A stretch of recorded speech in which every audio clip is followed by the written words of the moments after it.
Tom, I thought we'd start with an interview we had earlier in the show today. Joe Ortona, chair of the EMSB, they have become the first group to actually come out and say, okay, we are launching a court challenge to Bill 96. I just want to get your take on that.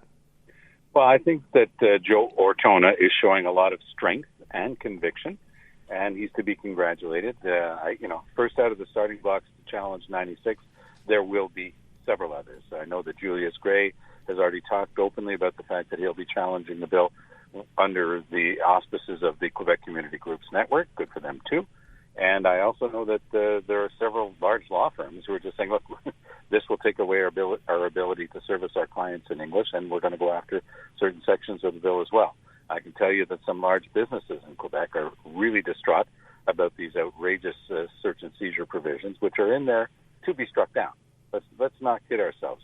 It is so outrageously and openly and transparently unconstitutional to say that you can go into a business and seize their phones and their computers based on rumor without a warrant and without charter protection is outlandish. But, hey, it's going to take a while to get these things into the court. And when it gets struck down, Legault and the CAQ get to say, you see, we told you. Now our only option is to get out of town and leave Canada. That's what they're heading for.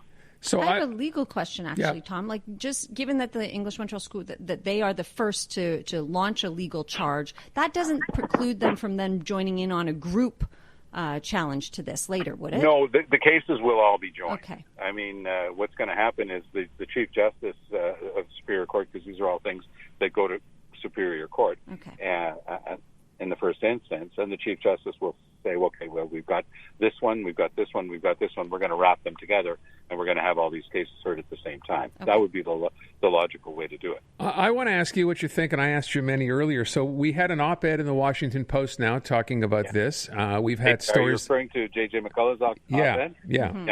We've had pieces in the New York Times. Toronto's run this, the Globe, the Star. Is this the beginning of that snowball down the mountain, or do you think this is a one-time kind of deal? Well, I think that this is the first round. The way these things tend to shape up is when you have, after that, individual cases and examples of how it's being applied and how it's affecting people in the real world. You know, one of the turning points for Bill 101 was the time that I think it was Morley Safer followed around an inspector from the Office de la Langue Française for a whole day. He kept referring to him as Inspector Clouseau. And, you know, Mordecai Richler writing in the New Yorker, that sort of thing.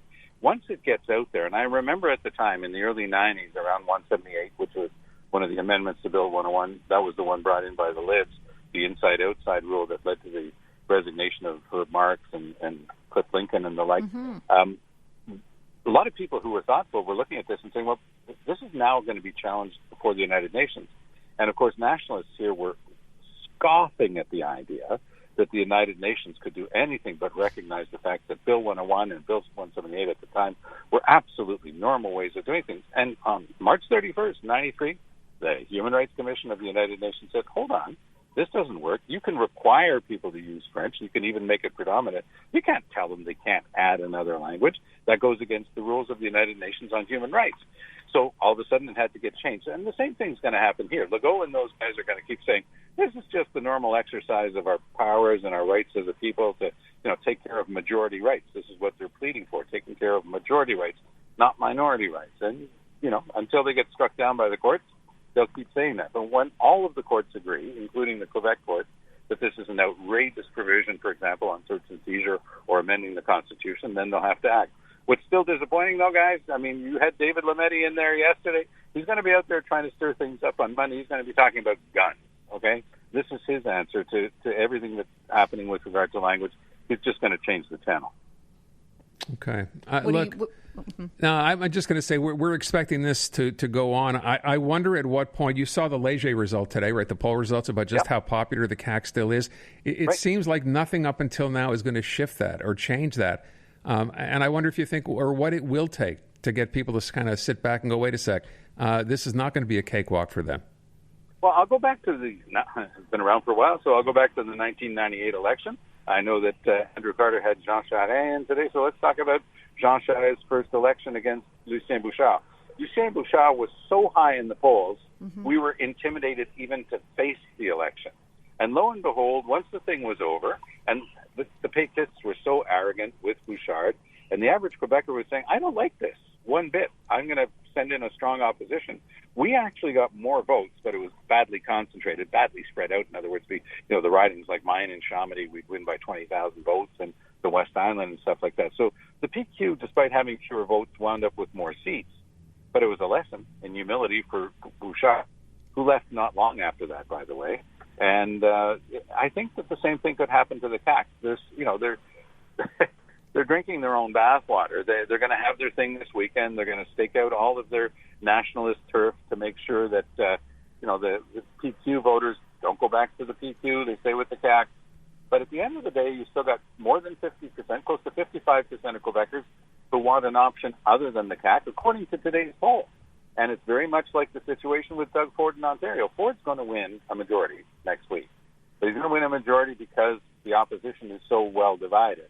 And right now in Quebec City, we've got 4 opposition parties. And the CAQ is just sitting pretty.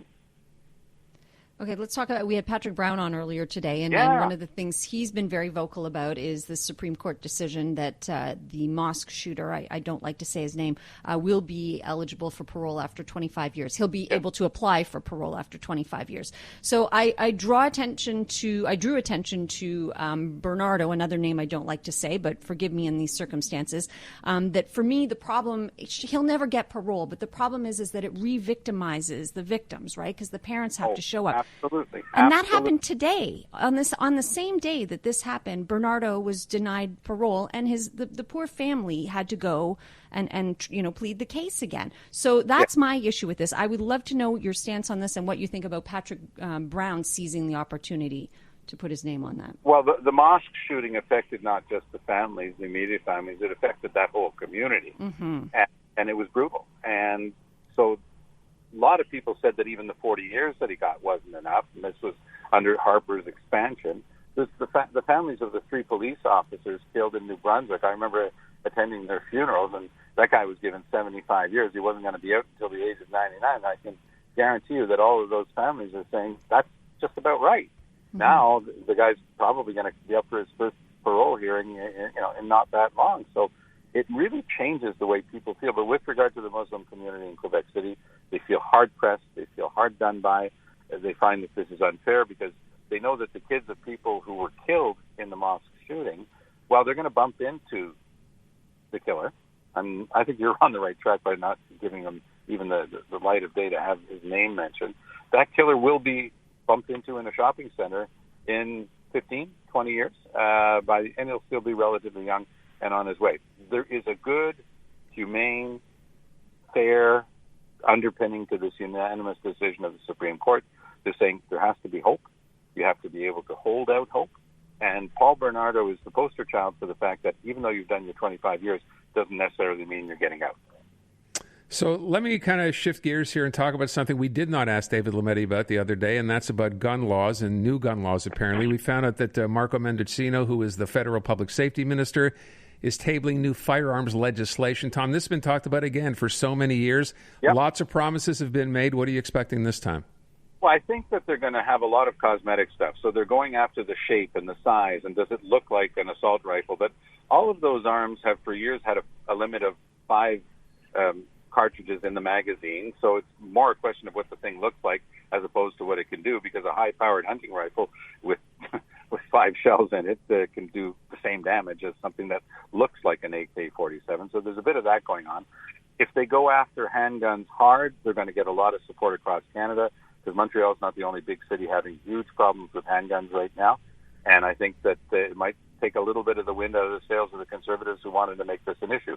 Because the Conservatives play a funny game on this one, because anything to do with restrictions on long guns, they say, you're going after honest hunters and farmers. Well, sorry, I've never seen a duck that had to be shot with something that looked like an AK-47. So if they want to, come down on that side, they're going to have to say why they don't want any restrictions. And these are the same Conservatives who every time there's a killing or a shooting in Laval or in the East End, they go nuts and say, look, Montreal's out of control. Look at the handguns. Look at the shootings. And so you want more restrictions or not? I mean, so it's a political move at this time by the Liberals, who are not going to miss too many chances to try to snooker the Conservatives as they go through their leadership race they'll keep putting up stuff like this and make the Conservatives react to it. All right, Tom. Yes, Natasha? I just appreciate the use of the word snooker. I haven't heard that one in a while. Okay, Thank you for that, Tom. I was going to say that we had a caller earlier use the word flabbergasted. That's one of my favorite words. We haven't used that in a while. Actually, my favorite Quebec word, because that one has been completely Frenchicized, even though it's not in any French dictionary, because you always hear people here now saying, "Hey, mais j'étais flabbergasté." Is that true? One all the time. Really? Now. Yeah. That's a good word.